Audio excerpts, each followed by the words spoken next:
Bismillahirrahmanirrahim. Assalamualaikum warahmatullahi wabarakatuh.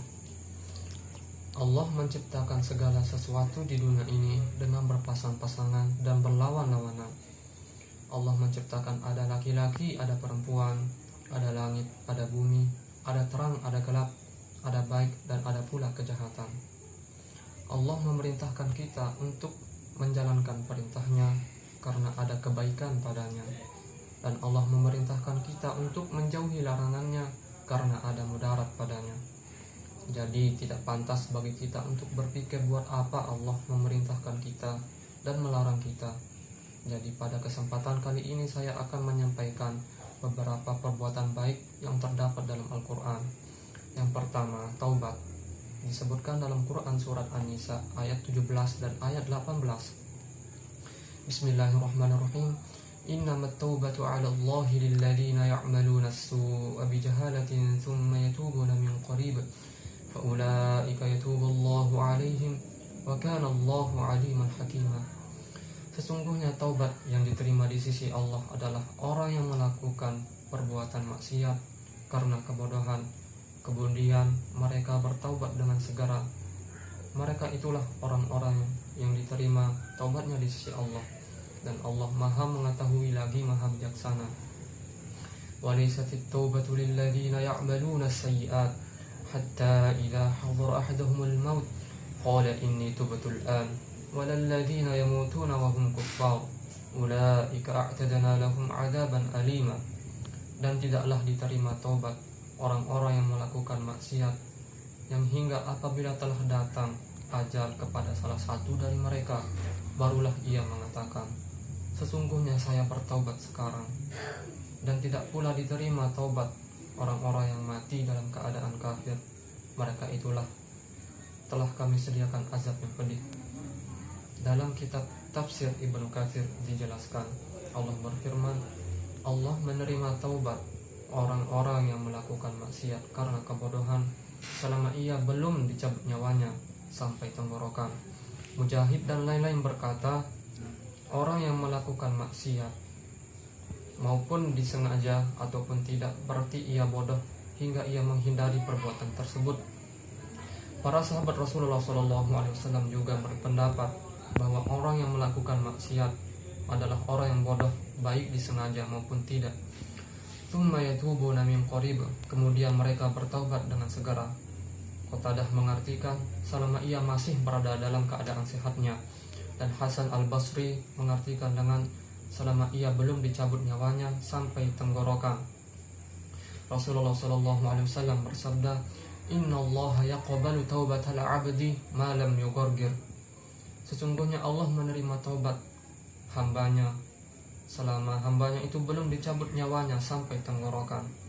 Oleh karena itu Allah berfirman, walaisatit taubatu lilladzina ya'maluna as-sayyi'at hatta idza hadara ahaduhumul maut qala inni tubtu al-an. Dan tidaklah diterima tobat orang yang melakukan maksiat yang hingga apabila telah datang ajal kepada salah satu dari mereka barulah ia mengatakan, sesungguhnya saya bertobat sekarang. Dan Allah tidak akan menerima taubat penghuni bumi saat matahari telah terbit dari barat. Firman-Nya, Yawma ya'ti ba'du ayati rabbika la yanfa'u nafsan imanuha lam takun amanat min qabl aw kasabat fi imaniha khaira. Pada hari datangnya tanda-tanda kebesaran dari Tuhanmu, tidaklah bermanfaat iman seseorang bagi dirinya sendiri yang belum beriman sebelum itu, atau orang yang belum mengusahakan kebaikan pada masa imannya. Walalladzina yamutuna wa hum kuffar. Dan tidaklah diterima taubat orang-orang yang mati dalam keadaan kafir, yaitu apabila orang kafir mati dengan membawa kekufuran dan kesyirikannya, maka penyesalan dan taubat tidak akan lagi bermanfaat dan tidak akan diterima tebusan apapun darinya walaupun dengan sepenuh bumi. Perbuatan yang kedua ada syidik atau jujur yang diterangkan dalam Quran surat At-Taubah ayat 119. Ya ayyuhalladzina amanu taqullaha wa kunu ma'as shadiqin. Wahai orang-orang yang beriman, bertakwalah kepada Allah dan hendaklah bersama orang-orang yang benar. Ditafsirkan dalam tafsir Al-Misbah, Profesor Dr. Quraish Shihab menilai ada 3 hal yang menyebabkan seseorang mendapatkan anugerah dari Allah. Yang pertama ketakwaan, yang kedua kesungguhan, dan yang ketiga kebenaran. Oleh karena itu, Allah memerintahkan kita untuk menjalankan perintahnya dan menjauhi larangannya bersama orang-orang yang selaras antara ucapan, sikap, dan perbuatan. Ayat ini juga mengindikasikan bahwa jika kita dekat dan bergumul dengan orang-orang yang jujur, maka akan membawa dampak positif terhadap lingkungan.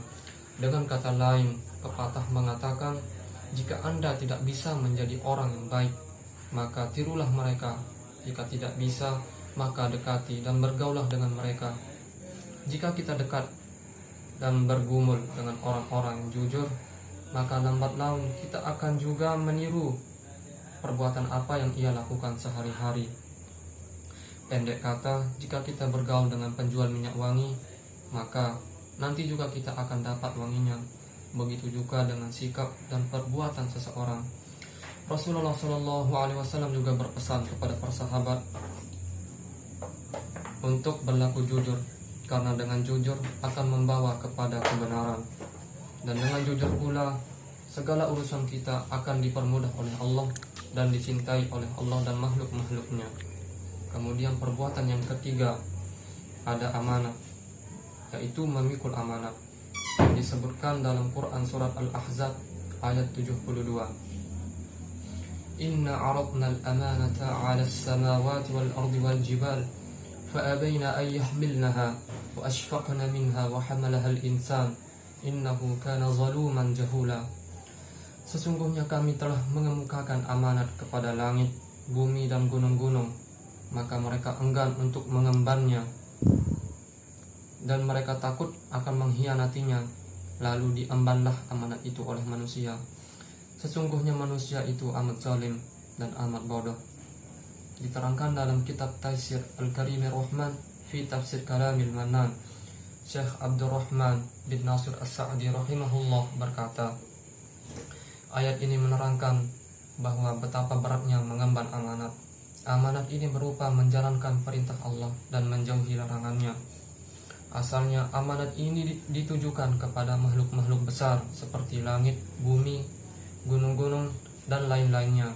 Apabila ditunaikan mendapatkan pahala, apabila dilanggar mendapatkan hukuman. Apabila dilanggar, mereka mendapat hukuman.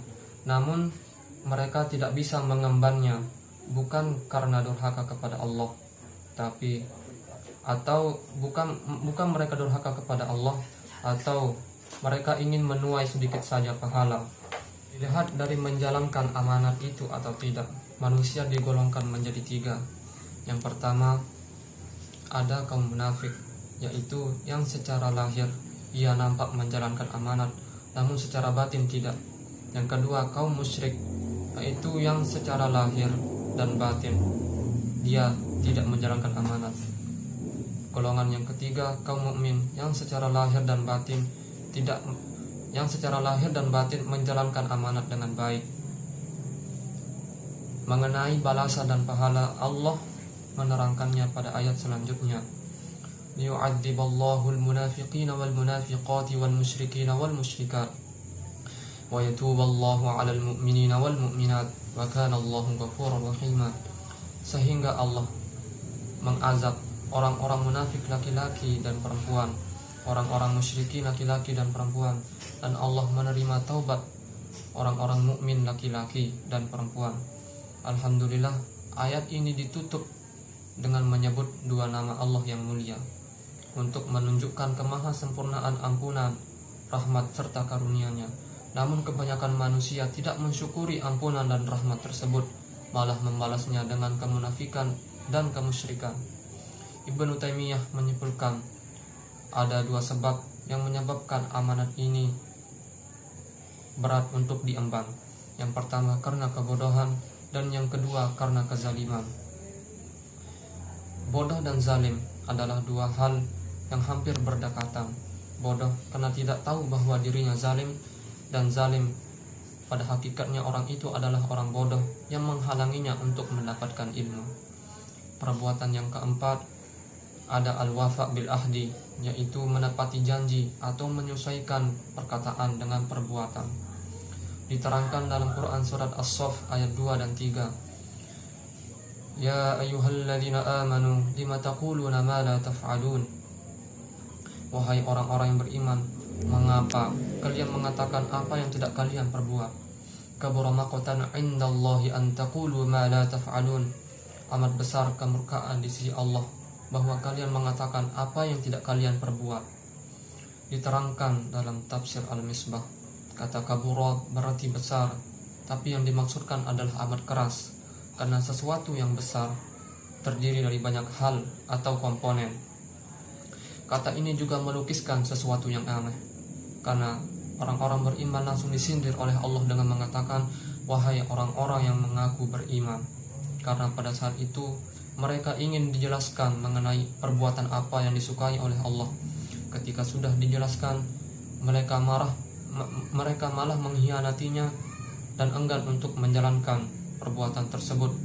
Kata makotan berarti kebencian yang amat keras. Dengan ini ayat tadi menggabungkan dua hal, yang keduanya sangat besar, sehingga apabila diuraikan sungguh sangat mengundang kemurkaan Allah. Apalagi ditambah dengan kalimat indallah, yakni kemurkaan ini langsung turun dari Allah. Oleh karena itu Al-Qushairi mengatakan, tidak ada ancaman yang lebih besar terhadap suatu dosa yang melebihi ayat ini. Mungkin itu saja dari saya. Kurang lebihnya saya mohon maaf. Wassalamualaikum warahmatullahi wabarakatuh.